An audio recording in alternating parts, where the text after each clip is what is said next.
everybody. Welcome to my plein air garden painting here at our house at Snyder Hill in Ithaca, New York. And I'm doing this plein air painting of our statues, a nymph and a maiden.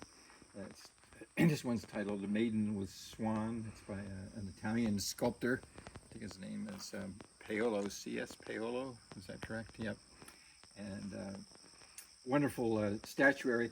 So one of the things I wanted to mention is that this kind of painting combines several different genres or styles of painting. Of course, it's a landscape because I'm painting a landscape, backyard landscape, but it's also a figure painting because I have two figures, and they're wonderful because they don't move like in some figure painting classes. I remember that quote from Cezanne that says, "An apple doesn't move, and neither do bronze statues." So it's wonderful, and they're really beautiful statues, and you can't really tell because they're in the shadow. They have nice expressions, and once the sun comes out, the sun was perfectly, as I was painting it here earlier, with the same kind of light. Maybe if you come into the painting here now. I was doing a couple of things when you first saw me. One was when the sun was out, it was creating this wonderful light like it is right now on the trellis here. So it has these cast shadows, and they're coming down at a diagonal slant here, and so all the light is consistent here. I guess when I started this, it was a little earlier. If you look up there at the clapboard siding, it's a little different now, but this is the way it was when I saw it. And it has little parts of light coming through here. And the other genre that this combines is still life, because I arranged these statues, these nymphs, and when I do a still life painting, I spend several hours setting up the still life. And this one, I move them around a little bit so there's a nice interaction between them. And this is situated in what's called a sweet zone, so it's a nice placement for that. So I thought about all these things when I started.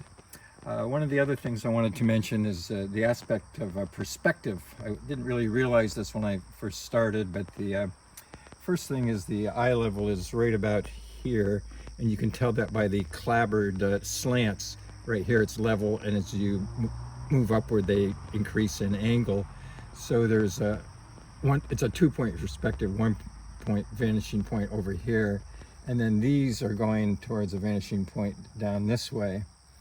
And so there's the perspective aspect, and then there's even the slate tiles here have orthogonals, and so they're augmenting and supporting the perspective conception here. And so there's the perspective aspect of this. And the light, I'm going to show you a couple of preliminary studies that I did here. This is my sketch here. And I started it in the morning. I started as an afternoon painting, and then I came back the next day to do it, and the morning light was much better, which is the way it is now. And the reason I liked it better is the highlights here were nice, and it also silhouetted the figures with a dark background. In the afternoon it was all light behind them, so I liked the darker background better. And you can see here that light slants were going this way, but in the morning the light was coming in this way. So that was the conception. And it's important to think about composition and do a drawing. I don't always do drawings, but I'd say drawing is about 80% of the aspect of painting, and I encourage my students to start thinking about their compositions when they start, and they're often reluctant to do it. They want to jump right into the painting, but just a quick thumbnail. This is like a 10-minute thumbnail, but it establishes things. But I actually changed it. As you can see, I had the figures on the right, and I decided to move them over to the left, and it brought in this nice zigzag aspect to the composition, coming in here, kind of moving back through here, and then back into the space through the arbor and the trellis into the distant muted space here. And I'm not sure if you can see this, but this is my preliminary drawing here. Maybe you can see it there, but that was the original sketch on, as you can see, I worked on toned canvas. Okay, I'm going to put that down.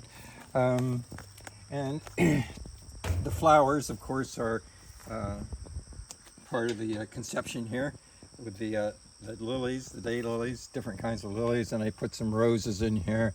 So it has that aspect of still life of perishable objects and ones that are not perishable too. What else can I say? The light coming in this way, and the ellipses here on the base of the statue are an aspect of perspective too. You don't usually think of ellipses as a perspective issue, but they are an aspect of perspective. Okay, so I think that's the main things. And when I did it, of course, all from life, but then I wanted to get these verticals going vertical, so I did use a T-square at a certain point to try to keep them consistent there. And one of the things I did on the second, I didn't notice these, the top part to the trellis, and so these are augmenting the perspective aspect too, and so they're all going with this perspective grid here. Okay, so this is my demonstration for plein air painting of landscape, figure painting, and still life all combined into one. It's a neat, unique combination here at our patio garden here. And look for this painting on my website, briankeeler.com, and the northstarartgallery.com. Okay, great. Thanks for your attention. Cheers.